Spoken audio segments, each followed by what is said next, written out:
Now I would like to tell you a little about myself. I graduated from a teacher training college ages ago. I'm even ashamed to say how many years ago.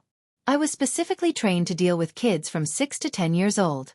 After college, I worked in an orphanage for kids with intellectual disabilities as a volunteer. Then, I taught ordinary children for over 20 years.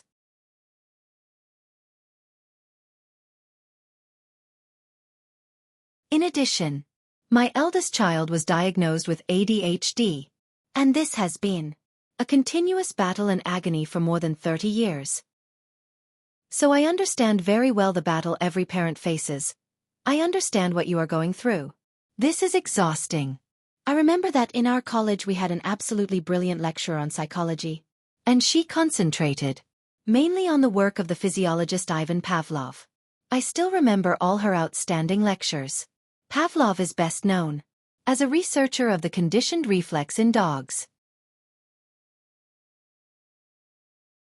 Few people remember now that he studied precisely the areas of electrical excitation in the human brain, and how this affects the ability of a child to perform at school. Why does one child speak fluently at the age of 1, while another cannot make up a sentence until the age of 4? Ivan Pavlov eventually ceased to be popular in the West, and his ideas were replaced by behaviorism. He measured precisely the centers of excitation and inhibition in the human brain. I believe that Pavlov's ideas still make more sense, and it is further research and stimulation of the brain that can lead to a breakthrough.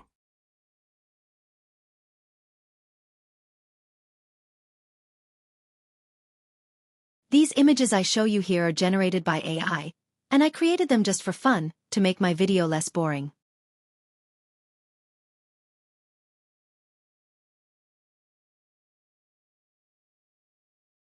Now I am using beans for our late evening therapy.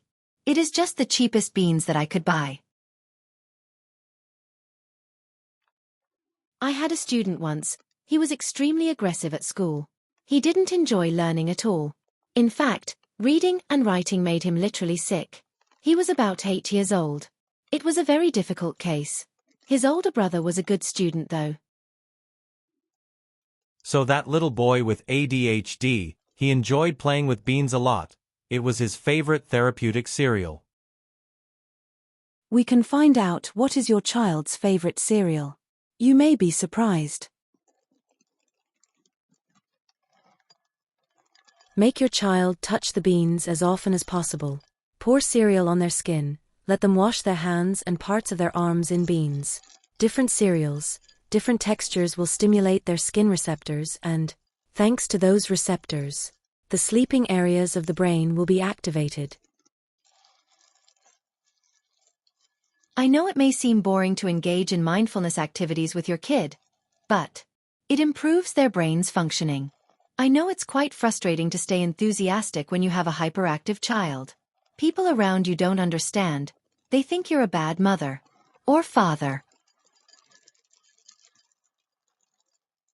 What others don't realize is that you actually do 100 times more for your child than an average parent does, and you still don't get any affection from your child. No one will appreciate your efforts. However, if you persist, appreciation will come, but it will come many years later. Remember, show love and affection to your child. Be mild. Be patient. The so-called normal child has normal sensitivity and shows you love, warmth and tenderness. Not always, but from time to time, even in spite of being naughty occasionally. On the other hand, children with hyperactivity syndrome are often angry and cold. It is not their fault, of course.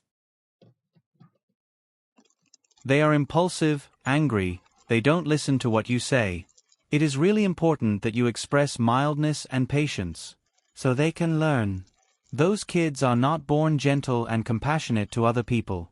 They are neither soft-hearted nor forgiving.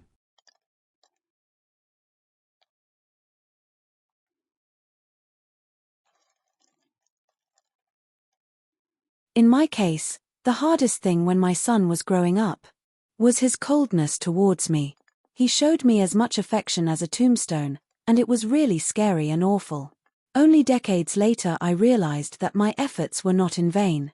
Hyperactive children have no one to demonstrate patience and warm feelings, but you.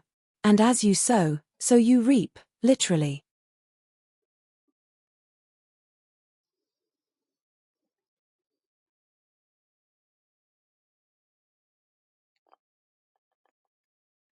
Here you see I am using smaller toys to dive and swim in beans. You can use different toys, and that creates additional opportunity to touch the grains.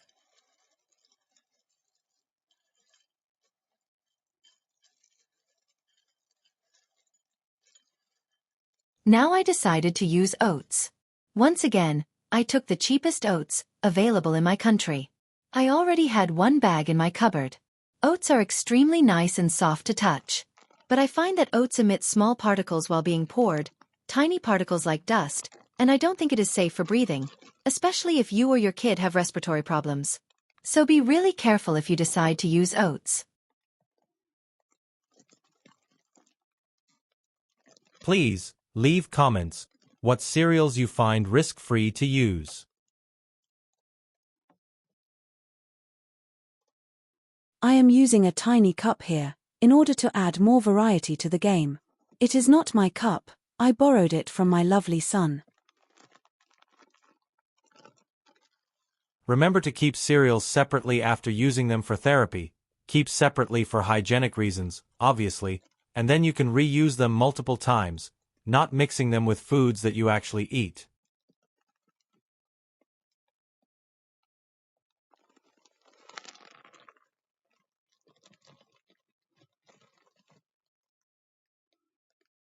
All those tasks and projects may seem stupid or boring to you. But they are really important for brain development. You need to find some time for your child with special needs each day. It doesn't have to be long.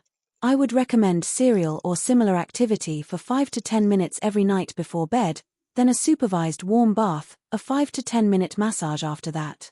Then you can read a short story or a fairy tale, and then the hyperactive child, when he finally feels warm and relaxed, goes to sleep.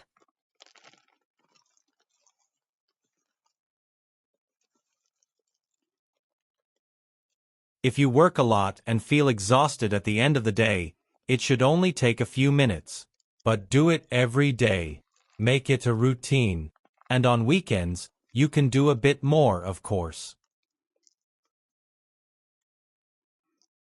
There is a saying that time is the most precious thing you can give to your child.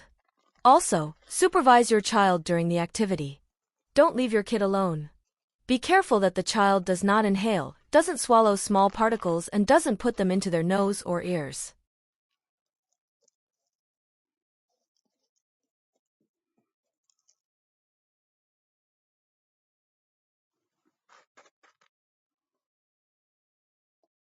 Don't be afraid to make a mess. You can clean up quickly once you're done. If you do it in bed, you can use a sheet or towel to protect your bedding.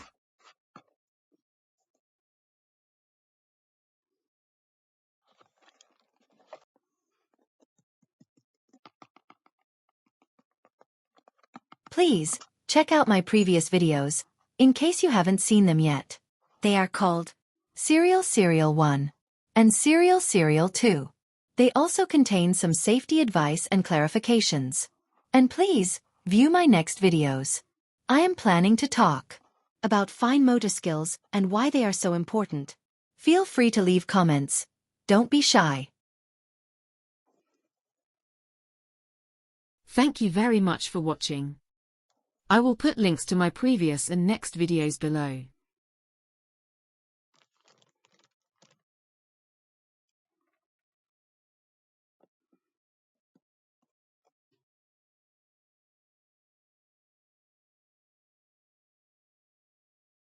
Don't forget to leave comments. What cereals do you find safe?